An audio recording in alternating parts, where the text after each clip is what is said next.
Hello दोस्तों, हमने पिछले वीडियो में वीएस कोड के बारे में बहुत सारी जानकारी ली थी। आज मैं एक दो पॉइंट और बता देता हूँ आपको कि आपको सेटिंग में जाना है। सेटिंग में यहाँ से सेटिंग्स में जाना है और सेटिंग्स में जाने के बाद में आपको यहाँ पे दो टाइप की सेटिंग मिलेंगी, यूजर सेटिंग और वर्क स्पेस सेटिंग।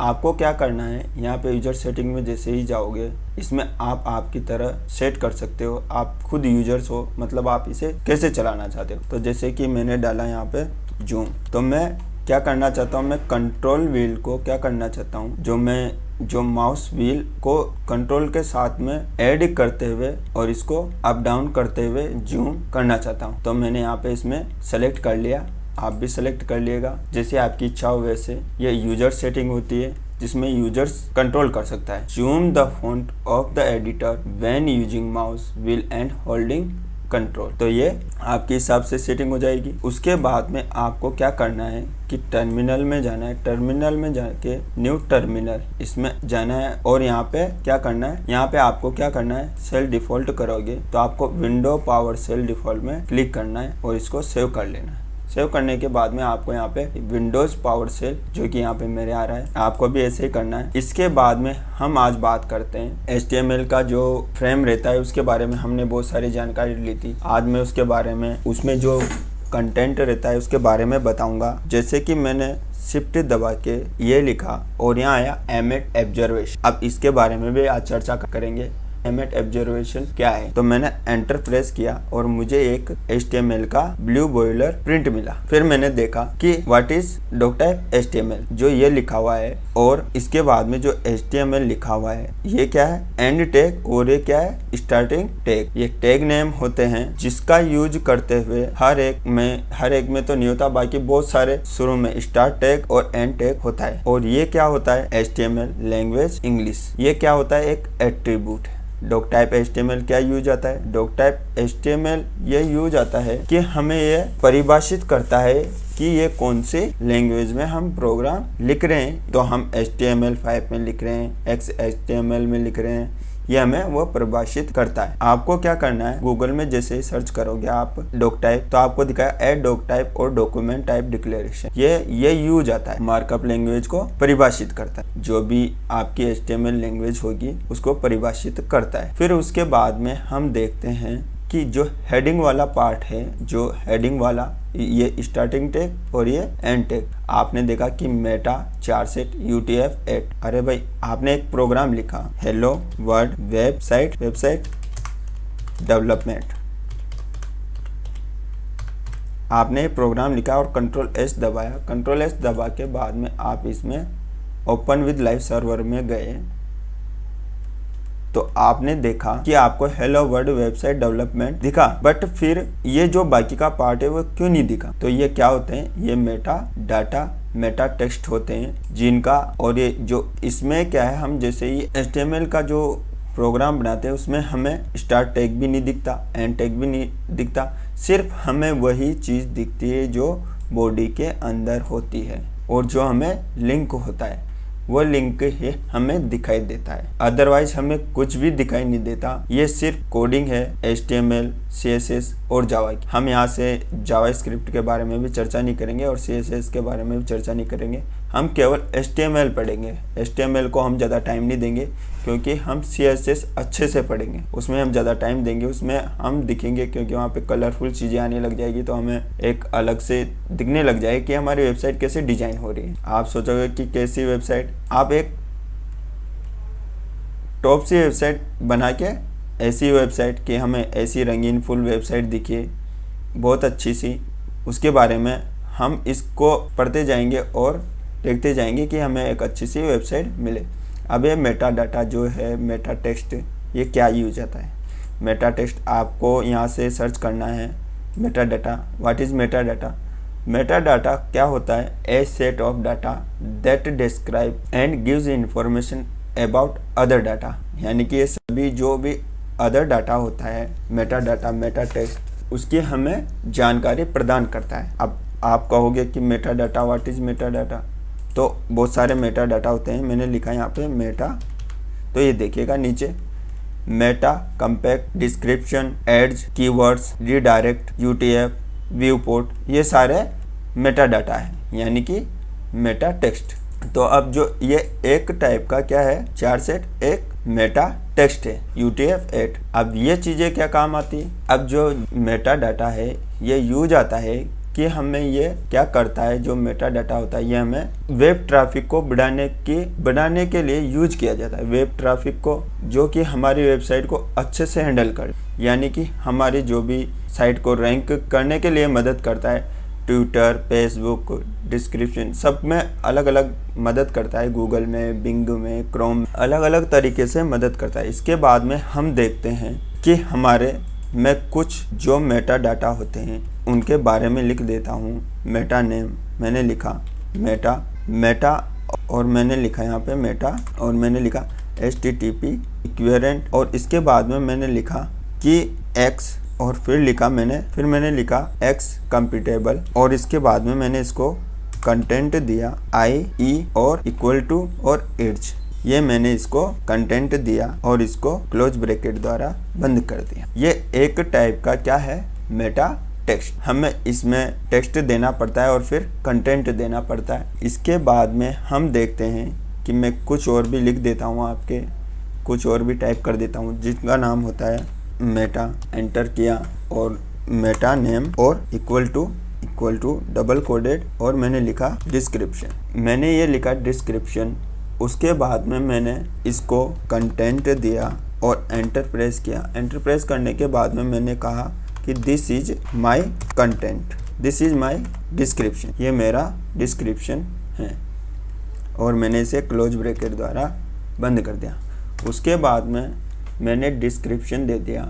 अभी हमने देखा था कि डिस्क्रिप्शन बहुत सारे मेटा टेक्स्ट होते हैं। ये देखिए, डिस्क्रिप्शन होता है, UTF होता है, VP होता है, एड्ज होता है। तो एड्ज ये वाला हो गया और डिस्क्रिप्शन ये वाला, कंपैक्ट, रीडायरेक्ट, ये बहुत सारे होते हैं। कुछ नाम लिख रहा हूँ मैं। फिर मैंने लिखा मेटा और नेम दिया कि इक्वल टू डबल कोडेड और मैंने इसका नाम दिया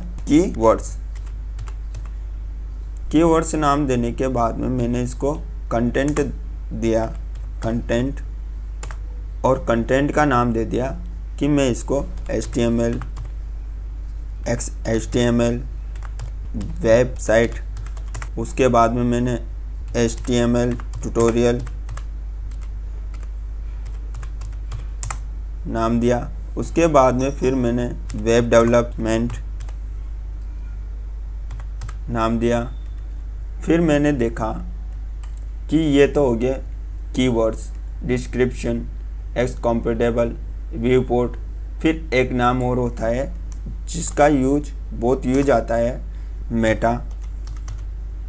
और एंटर किया। एंटर करने के बाद में नेम दिया मैंने उसको, नेम देने के बाद में मैंने लिखा रोबोट्स और मैंने उसको कंटेंट दिया। कंटेंट देने के बाद में उसको मैंने कंटेंट दिया नो इंडेक्स, नो फॉलो और फिर इसको क्लोज ब्रैकेट द्वारा बंद कर दिया। तो मैंने देखा कि मैंने मेटा नेम जो मेटा टेक्स्ट दे दिया, उसके बाद में मैंने कंटेंट डाला। कंटेंट डालने के बाद में आपको क्या करना है कि ये जो वाली लाइन है, इस लाइन का मतलब समझिएगा कि ये सर्च इंजन में ना जाए, इसका मतलब ये है। तो हम तो चाहते हैं कि सर्च इंजन में जाए, तो हमने दे दिया इसका नाम कि जाए और इसको हटा दिया, नो जो लगा हुआ है इसको हटा दिया, तो ये सर्च इंजन में जाएगा। इसके बाद में हम देखते हैं कि हमें इसका यूज करते हुए कैसे पैराग्राफ, BR का क्या यूज है और हेडिंग और पैराग्राफ का क्या यूज है। तो बॉडी के अंदर बॉडी का मीनिंग क्या हो गया, तो मैं आपको बताना चाहूँगा कि बॉडी के अंदर जो होता है वो हमें कैसे यूजेज होता है। फिर हम देखते हैं कि बॉडी के अंदर का पार्ट है, हमने हेडिंग तक देख लिया। उसके बाद में हम देखते हैं कि बॉडी के अंदर का पार्ट हमें दिखाई देता है। तो हम ऐसे कौन सी हेडिंग्स हैं जिसको हम देख सकते हैं, या फिर ऐसे कौन सी वो है। तो मैं बताना चाहूँगा कि body element define the documents body and is a content for all the visible content such as heading, paragraph, image, hyperlink, table, list etc। जो बॉडी के अंदर का पार्ट है, हेडिंग है, पैराग्राफ है, इमेज है, हाइपरलिंक है, टेबल्स हैं, वीडियोज हैं, ये हमें दिखाई देती है। तो ये बॉडी के अंदर लिखा जाता है, इसकी कोडिंग बॉडी के अंदर लिखी जाती है। तो मैं आपको बताना चाहूँगा कि मैंने यहाँ से एक और लिखा, एक लाइन और प्रिंट की, हेलो वर्ल्ड वेबसाइट डेवलपमेंट। तो ये मैं चाहता हूँ कि मैंने Ctrl+S दबाया और ओपन विद लाइव सर्वर में गया। लाइव सर्वर में जाने के बाद में मुझे दिखा कि मुझे दोनों लाइनें एक साथ दिख गई। तो मैं चाहता हूँ कि एक लाइन को मैं यहाँ से यहाँ तक इसको दिखाऊँ ना, तो मैं कौन सा टैग यूज करूँ। तो मैंने यहाँ पे एंड में सिंबल रखा और मैंने कंट्रोल और स्लैश किया, तो एक कमेंट बन गया। अब कमेंट के बारे में मैंने ये इसलिए बताया कि आप ऐसे जैसे कंट्रोल वापस स्लैश बटन में क्लिक करोगे शिफ्ट के पास वाले स्लैश में, तो ये वापस सेम हो जाएगा। तो ये कमेंट लिखने के यूज में काम आता है। तो मैं बताना चाहूँगा कि आपको कैसे यूज करते हुए कमेंट से आप नोट्स बनाना चाहते हो तो नोट्स यहाँ से ऐसे बना सकते हो। जो लाइन जिसके लिए आप यूज करना चाहो वैसे यूज कर सकते हो। अच्छा भी दिखेगा और अच्छा यूजेज भी आएगा। उसके बाद में हमने जो ये वाली लाइन लिखी या टाइप की, हमने जो ये वाली लाइन टाइप की, इसको मैंने Ctrl+S किया तो देखते हैं ये दिखता ही नहीं दिखता। तो हमको लगा, हमने देखा कि ये वाली लाइन ऊपर से दिखी नहीं। अब फिर हम बात करते हैं कि हमने कमेंट के बारे में पढ़ लिया। अब हम बात करते हैं कि हमें हेडिंग के बारे में बात कर ले। तो मैंने H1 हेडिंग एंटर प्रेस की और मैंने लिखा हेलो वर्ल्ड। फिर उसके बाद में मैंने हेडिंग टू मैंने लिखा हेडिंग 2 एंटर प्रेस किया, मैंने लिखा hello world. Heading tag name है, ये किस यूज आता है वो देखते हैं हम। हेडिंग 2, तो जैसे ही मैं पहले इसको हेडिंग 1 को बता देता हूँ आपको, इसको मैं Ctrl+ कर देता हूँ और मैंने किया Ctrl+S करने के बाद में जो हेडिंग 1 है इसके बारे में बता देता हूँ कि ओपन विद लाइव सर्वर में क्लिक किया करने के बाद में जो हेलो वर्ल्ड है वह बोल्ड तरीके से दिखाई देगा, यानी कि एक हेडिंग बन गई। ये तो क्या है, बॉडी के अंदर का पार्ट है, हेडिंग नहीं है। ये है हेडिंग, ये हमें बोल्ड में दिखाई दिया। इसके बाद में हमने इसको वापस कर दिया Ctrl+Shift और ये वापस हेडिंग 2, फिर हेडिंग 2, फिर इसके बारे में बताता हूँ। फिर हेडिंग 3, फिर मैंने लिखा हेलो वर्ल्ड। फिर उसके बाद में मैंने लिखा एंटर प्रेस किया और हेडिंग 4 और एंटर प्रेस। फिर मैंने लिखा हेलो वर्ल्ड। फिर मैंने इसको एंटर प्रेस किया, मैंने लिखा हेडिंग 5, मैंने लिखा हेडिंग 5 एंटर प्रेस किया और मैंने लिखा हेलो वर्ल्ड। फिर उसके बाद में मैंने देखा कि मैंने देखा हेडिंग 6 भी टाइप कर दूं। फिर मैंने देखा कि मैंने एंटर प्रेस किया और मैंने हेडिंग 6 एंटर किया, हेडिंग 6 आई, हेलो वर्ल्ड। ये मेरी हेडिंग 6 आई। अब मैं इसका यूजेज बता रहा हूँ। अब आपको क्या करना है कि Ctrl+S दबाना है। Ctrl+S दबाने के बाद में ओपन विद लाइव सर्वर में जाना है और आपको दिखेगा कि आपने जो हेडिंग दी है वह 1 टाइप, 2 टाइप, 3, 4, 5, 6 टाइप की हेडिंग होगी। अब आप कहोगे कि हेडिंग तो एक लिखेंगे या फिर हेडिंग 2 लिखेंगे, इससे ज़्यादा सब हेडिंग, तो ये वहाँ पे एक यूज आती है हेडिंग, सब हेडिंग। इसलिए अब मैं बताना चाहूँगा कि ये जो सबसे छोटी हेडिंग है इसकी पिक्सल होती है। इसकी मैं पिक्सल साइज़ बता देता हूँ आपको, क्योंकि आज तक किसी ने आपको पिक्सल साइज़ नहीं बताई होगी। तो इसकी पिक्सल साइज़ होती है 10.72 पिक्सल और इसके पिक्सल साइज होती है 30.28 पिक्सल और थर्ड वाली की होती है 60 पिक्सल और इसकी होती है 80.70 पिक्सल। और इसकी होती है 24 पिक्सल, इसकी इस वाले की 24 पिक्सल, और इसके बाद में इसकी होती है 32 पिक्सल। तो ये आपको पिक्सल के बारे में आपको अगर इसकी REM जाननी है तो वो कमेंट बॉक्स में कमेंट करके बताएं, और कैसा HTML में क्या जानकारी लेनी है आप कमेंट करके बताएं वीडियो के कमेंट बॉक्स में। हम आगे चलते हैं। फिर हमने देखा कि ये तो हेडिंग का पार्ट हो गया। फिर उसके बाद में हमने देखा कि एक पैराग्राफ भी होता है, पैराग्राफ। तो हमने एंटर किया, पैराग्राफ लिखा हमने लोरेम, और इसको दे दिया हमने लोरेम 10 वर्ड चाहिए। तो हमने एंटर किया तो ये 10 वर्ड लोरेम के आगे। अब मैं चाहूँगा कि ये 10 वर्ड ना आके मुझे 50 वर्ड चाहिए, तो ये एंटर किया तो ये 50 वर्ड आ गए। फिर मैंने कहा मुझे नहीं, मुझे तो पूरा चाहिए, तो मैंने लोरेम लिखा सिंपल सा और एंटर प्रेस किया, लोरेम लिखा और एमेंट ऑब्जर्वेशन यहाँ पे ऐसे बहुत यूज काम आता है, तो मैंने एंटर किया तो ये पूरा आपका लोरेम की पैराग्राफ आ गया। हम देखते हैं कि हमने जो देखा या फिर जो इसके बारे में जाना, आपको आशा करता हूँ कि अच्छे से समझ में आया होगा, और फिर मैं इसके बारे में और भी आगे आपको बताता रहूँगा।